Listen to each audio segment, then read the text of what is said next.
Hyperledger Fabric platform. So, first of all, degree verification process. Currently, HEC is responsible in Pakistan who is validating or verifying the academic credential after graduating from any university. So, mostly होता यह है कि जब भी एक student graduate होता है तो either he will be apply for validation by physically or present over the in HEC department or online submit their documents on web and take time and visit their office and submit verify the documents. But the concept, the problem in these systems are which I will issue. The fake degree can be issued, risk of loss of data, time consuming process and take verification process is very slow. After verification system documents will also a problem कि the document system जो after verify हुआ है वो verify सही है या नहीं है. तो उसका जो solution है इस problem का वो ये है कि आपका सिस्टम वो सिक्योर इनफ होना चाहिए, ठीक है, इम्यूटेबल हो, यानी एक बार आपने एंटर कर दिया तो वो दोबारा चेंज ना हो सके, ट्रस्टलेस मीन्स थर्ड पार्टी से इन्वॉल्व ना हो, मीन्स जो यूनिवर्सिटी है और जो वैलिडेटर्स हैं जो वेरीफाई करते हैं HEC है फिर उन दोनों के बीच में ही कम्युनिकेशन हो और कोई और बंदा उसके बीच में थर्ड पार्टी ना हो ताकि बीच में करप्शन का जो है वो कम हो जाए. जैसे हम एग्जांपल है इसकी ब्लॉकचेन की जो पर्सनल एग्जांपल है वो क्रिप्टो करेंसी है जिसमें उन्होंने थर्ड पार्टी रिमूव कर दी है और उसको बहुत सिक्योर कर दिया है. द सेम वे इसमें ये थर्ड पार्टी हम लोग करेंगे, जो यूनिवर्सिटीज़ हैं जिनकी डिग्री है वो और जो वैलिडेटर हैं वो उनकी रिस्पॉन्सिबिलिटी है इसको वो करना, मेंटेन करना. इंटीग्रिटी और लेस टाइम कंज्यूमिंग मीन्स इससे as compare to previous one इस पर थोड़ा टाइम कम लगेगा. और the solution we are proposing DBS is a system which based on the blockchain technology.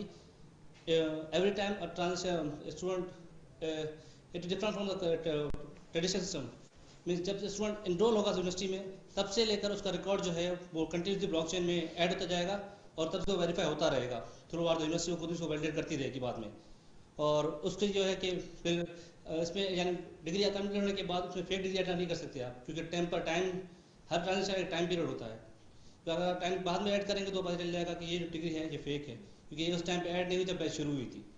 Means through are education जो फर्स्ट स्टूडेंट का means admission से लेकर उसकी डिग्री कंप्लीट होने तक टेम्पलेट जो है वो सारा का सारा हम उसको ब्लॉकचेन पे सेव करेंगे ताकि वो मीन्स चेंजेस ना हो सकें, पूरी बैच एक कंटिन्यू चलती रहे.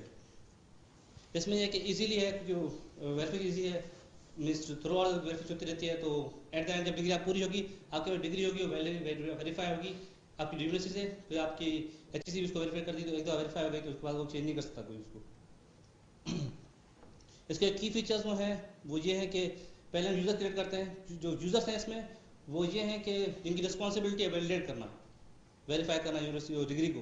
फिर उसके बाद अगर हम बात करें टेम्पलेट क्रिएट करने की तो ये टेम्पलेट भी जो स्कीमा है कोर्स स्कीमा यानी जो HEC पास करती है किसी भी डिपार्टमेंट के लिए या किसी ईयर पर्टिकुलर ईयर के स्टूडेंट्स के लिए उसकी स्कीमा जो हम टेम्पलेट क्रिएट कर लेंगे डायनेमिकली क्रिएट होता है, इसकी आप रन टाइम जनरेट कर सकते हैं. उसके बाद वो टेम्पलेट क्रिएट हो जाएगा, उस टेम्पलेट के अंदर हम डेटा एंटर करेंगे हम. वैसे उसके अंदर आप डिफाइन करते हैं कि इसके नेम इतने नंबर ऑफ कोर्सेज को करने हैं तो आपने इतना बना दिया तो वो जो टेम्पलेट है वो भी आपका जो है ब्लॉकचेन पे सेव हो जाएगा तो आप उसको बाद में टेम्पर नहीं कर सकते. फिर उसके बाद स्टूडेंट जो यूनिवर्सिटी उसको स्टूडेंट इनरोल करेगी उस टेम्पलेट में और उसके ग्रेड अपलोड करती रहेगी टाइम टू टाइम. उसके बाद ब्लॉकचेन की डेफिनेशन सिंपल है, ब्लॉकचेन है क्या डिस्ट्रीब्यूटेड लेजर है जो पेयर टू पेयर नेटवर्क पे काम करता है और जो डेटा सेव होता है एन्क्रिप्टेड फॉर्म में सेव होता है. इसकी जो की प्रॉपर्टीज हैं वो डिस्ट्रीब्यूटेड, ट्रेसेबिलिटी और इम्यूटेबिलिटी, यानी जो स्टूडेंट है वो भी अपनी degree throughout time period दे सकता है, जो उसकी ट्रांसक्रिप्ट है टाइम टू टाइम वो अपनी चेक कर सकता है कि ट्रांसक्रिप्ट जो जिसका डेटा है प्लस की जो डिग्री है वो कितनी परसेंट कम्प्लीट हो गई है और कितनी उसकी वैलिडेट हो गई, किस परसेंट वैलिडेट की है अथॉरिटी ने. ये उसकी लेयर है सिस्टम की जिसकी बॉटम लेयर में ब्लॉकचेन है. फिर उसके बाद डेटाबेस सिस्टम जावास्क्रिप्ट हो, फिर Node.js जो हमें हेल्प करती है कम्युनिकेट करने में बिटवीन उसके अपना एप्लीकेशन और ब्लॉकचेन और उसके बीच में. फिर प्रेजेंटेशन के मैंने वेब इंटरफेस यूज़ किया है जो इजी है एज कम्पेयर टू. फिर यूजर्स लेयर में हमारे यूजर्स कौन कौन यूज़ कर सकता है, पोटेंशियल कस्टमर्स जो इसके वो हैं स्टूडेंट्स, एम्प्लॉयर्स, यूनिवर्सिटी अथेंटिकेटर्स जिसकी रिस्पॉन्सिबिलिटी अथेंटिकेट करना और एडमिन जो यूज़र क्रिएट कर सकता है जो रिस्पॉन्सिबिलिटी. ये authenticated bodies user see same way user कौन कौन है इसके पोटेंशियल टारगेट यूज़र. टूल्स और टेक्नोलॉजी हम यूज़ कर रहे हैं इसमें वो है ब्लॉकचेन टेक्नोलॉजी, फिर hyperledger fabric blockchain framework, Node.js docker tool kits, फिर उसके बाद Node.js और एक्सप्रेस इनकी इंटरफेस के लिए, काउचडीबी सर्विस टू सेव डेटा, और माइक्रोसॉफ्ट अजूर जो है, अजूर टेक्नोलॉजीज में हम दो टेक्नोलॉजीज हैं, एक है वीएम वर्चुअल मशीन यूबंटू की, और इनकी जो है क्लाउड सर्विस अपना नोड जेएस सर्विस को रन कराने के लिए as a public IP. At जो कॉम्पिटिटिव यानी कोई कॉम्पिटिशन्स या कोई और जो इस पर काम कर रहा हो, मैंने सिर्फ एक ही देखा, उन्होंने भी काम स्टार्ट तो किया है लेकिन उनका कंप्लीट है नहीं। मीन्स उनके भी उनकी लाइव वेब ऑन थी, मीन्स लाइव था उनकी वेबसाइट, लेकिन जो बंद हो गई। उसके बाद MIT काम करता सर्टिफिकेशन वेरिफिकेशन सिस्टम पे, लेकिन उन लोगों का भी डेमो टाइप है और उसके बाद उन्होंने काम छोड़ दिया इसके ऊपर। Sales plan, digital marketing person हुआ टारगेटिंग यूजर्स, हम उनको खुद अप्रोच करेंगे जो ऑथेंटिकेट बॉडीज है उनकी तरफ, और यूनिवर्सिटीज इनको यूज करेंगी। हम इनको हम अर्निंग जो है इससे मीन्स उनके फी चार्ज कर सकते हैं और सर्विसेज के उनसे चार्ज पैसे ले सकते हैं। The team members, me and my group head is absent because due to some reason. Oh, thank you. That's all.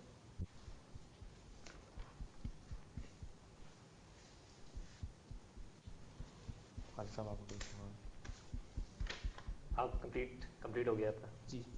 अच्छा, मैं 2-3 सवाल आते हैं इसके अंदर। एक तो बताइए, जो आपने कहा है कि जी हम इस पे एक मेटा डेटा बनाएंगे फॉर मेटा डेटा का लफ्ज़ आपने इस्तेमाल नहीं किया, लेकिन आपने कहा एक स्ट्रक्चर बनाएंगे कि जो जितने भी कोर्सेज हो रहे होंगे वो through out the life cycle of studies जा रहे होंगे। तो क्या ये मेटा डेटा जो है वो हर यूनिवर्सिटी का या हर कोर्सेज का अलग अलग बनेगा, सबमिट होगा, ये किस तरह होगा? इसको थोड़ा सर, जो हर यूनिवर्सिटी है ना अपना डेटा खुद मेंटेन करेगी, और उनकी जो है ना अगर वो चाहती है अपने डेटा से और शेयर करना तो करें, अदरवाइज नहीं करें तो उनकी मर्जी है। ठीक है। लेकिन ये है कि जो एक दो बार टेम्पलेट देख लें उसको, तो उस पर जैसे हम फॉर्म बनाते हैं ना, एक दो फॉर्म क्रिएट हो जाएगा, उसमें एंट्रीज नहीं होंगी, सिर्फ आप सिर्फ फील्ड बताएंगे कि इस सब्जेक्ट का नाम है, ये उसका कोर्स आईडी है, वो आप डिस्क्राइब कर देंगे। जो उसकी फील्ड्स हैं, आप फील्ड्स थ्रू आउट किसी यूनिवर्सिटी की डिग्री चलती जाती है, फर्स्ट सेमेस्टर कंप्लीट हुआ, आप ये कोर्सेज कंप्लीट हो गए, आपने मार्क्स एंटर कर दिए। जब आप मार्क्स एंटर कर दिए, आपने एंटर करने का ऐड हो गए, जो उसकी वेरीफाइजेशन बॉडी है ना, उसने उसको वेरीफाई कर दिया, तो उसके बाद आप दोबारा उसको ऐड नहीं कर सकते। ये डेटा यूनिवर्सिटी से फ्लो करेगा एचईसी के पास? एचईसी के पास। और ये इसकी क्या फ्लो की क्या होगी, ड्यूरेशन क्या होगी, फ्रीक्वेंसी क्या होगी? फ्रीक्वेंसी सर इसकी ऐसे है कि अगर अभी तो लोकल सिस्टम पे है तो इतना टाइम नहीं लगता, means with few second transaction हो जाती है और डेटा ऐड हो जाता है। अगर डेटा की क्वांटिटी बढ़ती जाती है तो मीन्स थोड़ा टाइम बढ़ता है। जैसे अगर वो देखी जाए तो इथीरियम की जो ट्रांजेक्शन होती है 15 सेकंड लेती है। तो डेटा यहाँ से गया, किसी एक कोर्स आपने किया फर्स्ट सेमेस्टर का, वो ऑटोमेटिकली यूनिवर्सिटी से गया, यूनिवर्सिटी वर्क फ्लो में एचईसी के पास पहुंचा और ऑटोमेटिकली वैलिडेट हो जाएगा। ऑटोमेटिक वैलिडेट नहीं होगा, वहाँ जो उसकी रिस्पॉन्सिबिलिटी है वैलिडेट करने की, जैसे इसमें यूजर्स हैं, कुछ यूजर जो इनकी रिस्पॉन्सिबिलिटी साइन की जो वैलिडेट कर सकते हैं, लेकिन एक बंदा खुद से कुछ नहीं कर सकता।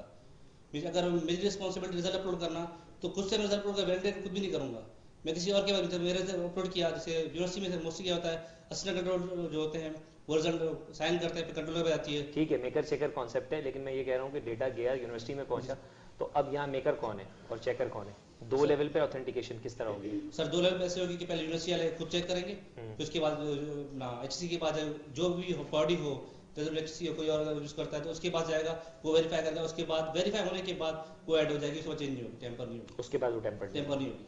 अगर आपको टेम्पर करनी है तो उसके लिए भी आपको एक प्रोसेसर मैंने तो नहीं बनाया, सोचा है अगर इन केस जैसे मोस्टली केस होते हैं कि नेम वगैरह का मसला हो जाता है किसी स्टूडेंट का, तो उसके लिए कि आपको कोई प्रॉपर फॉर्मेट फॉलो करना पड़ेगा कि ये वेरिएबल पहले 2 थे तो 4 हो जाएंगे, 4 लोग एग्री करते हैं इसको चेंज करने के लिए, चेंज होगी तो नहीं होगी।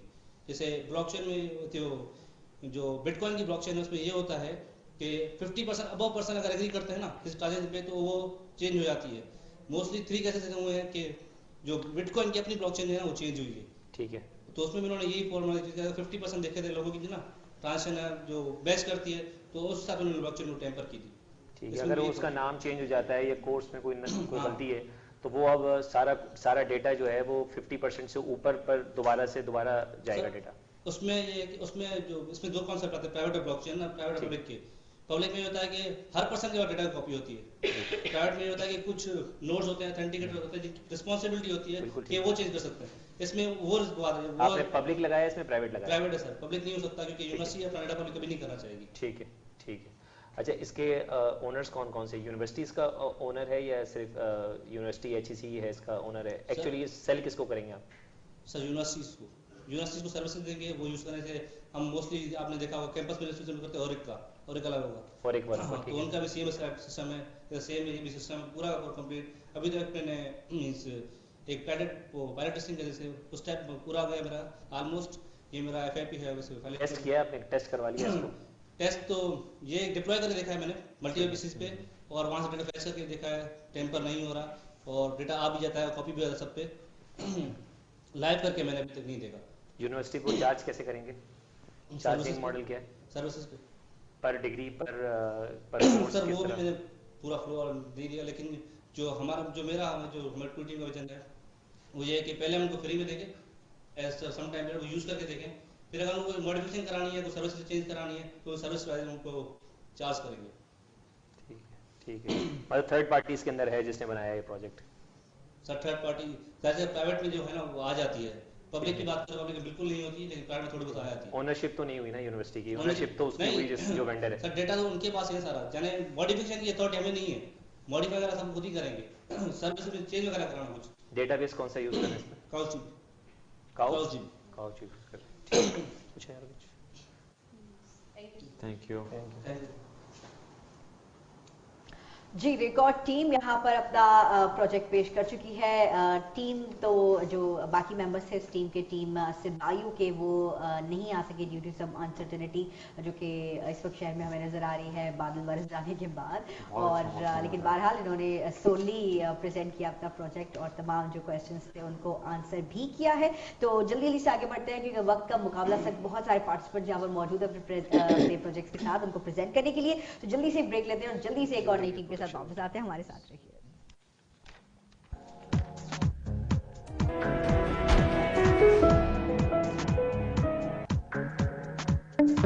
Imagine Cup is a technology competition that gives an opportunity to students to team up and use their creativity, passion and knowledge of technology to create new innovative solutions and applications to change the way we live, we work and play. We want to take virtual reality to the next level. We want to change the way we interact with disabled people. We want to change the way how software quality assurance works. We want to revolutionize the way people shop. We want to change the way adventure games are played today. We want to provide a safer environment for the asthma patient. We want to change the way